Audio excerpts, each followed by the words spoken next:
The IDF said it has killed Hashem Safiuddin, a top Hezbollah official widely expected to be its next leader.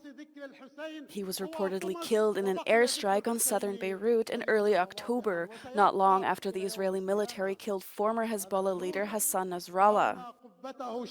Meanwhile, U.S. Secretary of State Antony Blinken met with several Israeli officials on Tuesday during his 11th visit to the region, including Defense Ministers Yoav Gallant and Prime Minister Benjamin Netanyahu. He is hoping to revive efforts to secure a ceasefire in Gaza, stressing the need for Israel to do more to help increase the flow of humanitarian aid to Palestinians. Gaza's humanitarian crisis is becoming increasingly dire, especially in the north. On Monday, the World Health Organization evacuated 14 critically ill patients from the Kamal Adwan hospital in northern Gaza to Al-Shifa hospital amid a renewed Israeli military offensive and critically low aid supplies. The United Nations Humanitarian Office reports that Palestinians in northern Gaza are rapidly exhausting all available means for their survival, and that Israel is still denying requests to deliver much-needed aid to the area. The Israeli military has issued more evacuation orders for northern Gaza as it continues its ongoing siege.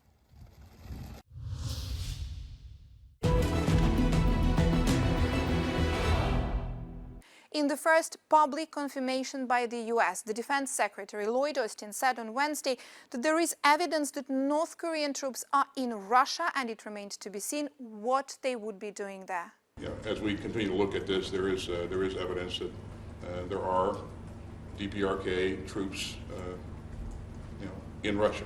So, what exactly they're doing, left to be seen. These are things that we need to sort out. We'll have more for you on that later. Hours earlier, Ukraine's military intelligence chief Kyrylo Budanov said that the first North Korean units were expected to arrive to Russia's Kursk region on Wednesday, the 23rd of October. They could supposedly help Russia resist Ukraine's incursion. Early in October, Budanov said the total number of around 11,000 North Korean troops in Russia will be ready to fight in Ukraine by the 1st of November. He said that in return, Russia is helping North Korea evade sanctions and develop its nuclear capabilities, including providing technologies for smaller tactical nuclear weapons and submarine missile launch systems. South Korea's spy chief stated that about 3,000 North Korean troops have been sent to Russia, and they're now receiving training on drones and other equipment before being deployed to the battlefield in Ukraine. 러시아와 북한 사이에 계획한 약 1만여 명의 파병은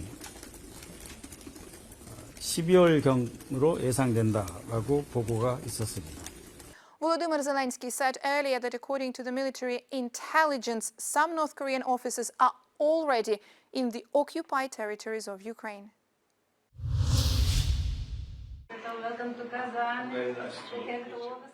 The UN Secretary General Antonio Guterres arrived at Russia's city of Kazan on Wednesday for the BRICS summit hosted by President Vladimir Putin.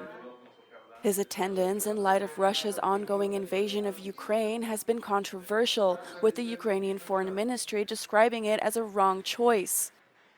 Another controversial attendee is Turkey's Recep Erdogan, a NATO member historically aligned with the West. Putin has already met with several members in the BRICS alliance, including India's Narendra Modi and China's Xi Jinping. The summit is sending jitters across Europe as the ever-growing club hopes to rival the Western economic hegemony. The bloc is now 2.5 times the EU's economic size.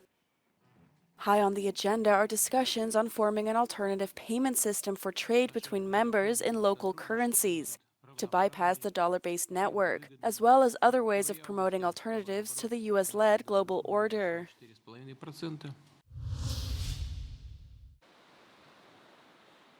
French maritime authorities pulled the bodies of 2 migrants from the English Channel on Wednesday that had attempted to cross the treacherous waterway between France and England. Their deaths were confirmed by a medical team in the French port of Calais. This pushes the count of dead and missing in French waters so far this year to 53. In a statement, authorities said a search operation was launched after a life vest was found at sea. 46 other people on board a heavily overloaded inflatable boat were rescued, they added. Dozens of funeral crosses line the road leading to this factory owned by the car parts giant Valeo in northwestern France, a symbol of the 300 employees at risk of losing their jobs. Donc ça fera 34 ans d'ancienneté chez Valeo et finalement ça se finit avec un smiley qui n'est pas très positif. Since Monday night, the workers at this plant that produces battery cooling systems for electric vehicles are on strike. Two other factories nationwide are also on the brink of shutting down. It's a constant source of stress and anxiety for the employees. Aujourd'hui, la moyenne d'âge est quand même de 53 ans. Avec toutes les réformes qui ont eu lieu, que ce soit sur le chômage ou les retraites, vous avez des gens qui se retrouvent maintenant avec 7 ans ou 8 ans supplémentaires à faire. Et les gens, ils se disent, moi je fais quoi? Comment je vais finir ma vie? Le chômage ne va pas m'emmener jusqu'au bout. Donc tout ça, c'est une inquiétude importante pour les gens. Falling car sales, companies like Valeo searching for cheaper labor abroad, and the EU Commission's goal to switch to all-electric vehicles by 2035 are all causing a crisis within the car industry across Europe. Many workers at the Valeo plant even wonder whether the car industry has a future in Europe. En l'an 2000, on était 2000. Donc en 2024, on est un petit 300. Dans 10 ans, est-ce qu'on sera encore beaucoup à travailler dans l'industrie automobile? That is the question. Euronews reached out to Valeo, but the company refused to answer any of our questions. The fate of the 3 plants should be decided by mid-December. Pensions has become a hot topic in Germany, with several political parties capitalising on poverty amongst retirees. We sat down with Berlin pensioner Antje, who told us she receives €1,500 net per month after a 45-year career working as an elderly carer, to ask about the reality of pensions. Ich finde es eine gute Menge, also für mich reicht es. And what about the other pensioners at the care home Antje worked at?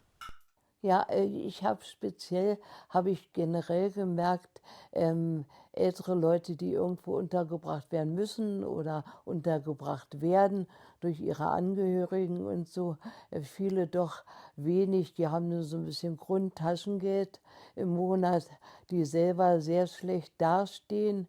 Aber früher waren viele doch, gerade die Frauen, die waren zu Hause und haben eben nicht, die waren von dem Mann abhängig oder haben sich um die Kinder gekümmert und die sind im Alter schon ein bisschen allein, ich finde sehr allein gelassen, ja, auch vom Staat her. We spoke to the German pension system, who highlighted that pensions are tied to wage development and said that pensions have increased by 4.5% this year.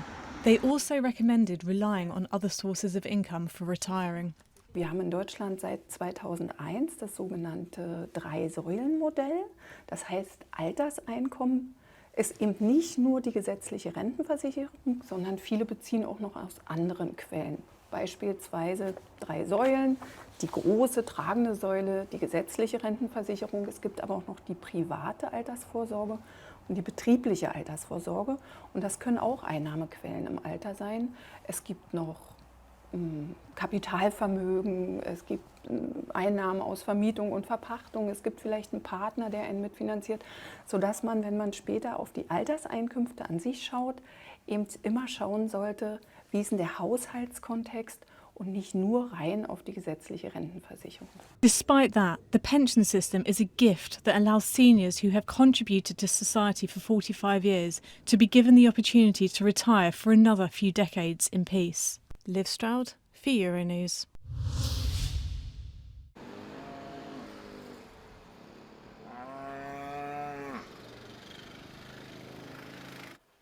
A little corner of the countryside right in the middle of Europe's biggest port.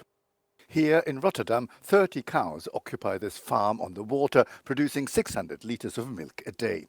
But behind this local agricultural enterprise lies an ecological project designed to meet the challenges of climate change. The floating barn, the only one of its kind in the world, deploys a range of technologies to limit its carbon footprint. A robot regularly passes through the barn for that purpose. It soaks up the manure and then it brings the manure to the separator, and the manure is immediately separated between the urine and the dry part of the manure. And that is really important because if you do so, within 3 hours, you have 60% less emission. So that is about sustainable farming. The floating farm has been in operation for 5 years now. Water is at the heart of its concept as a response to the risks of flooding in rising oceans and seas caused by global warming.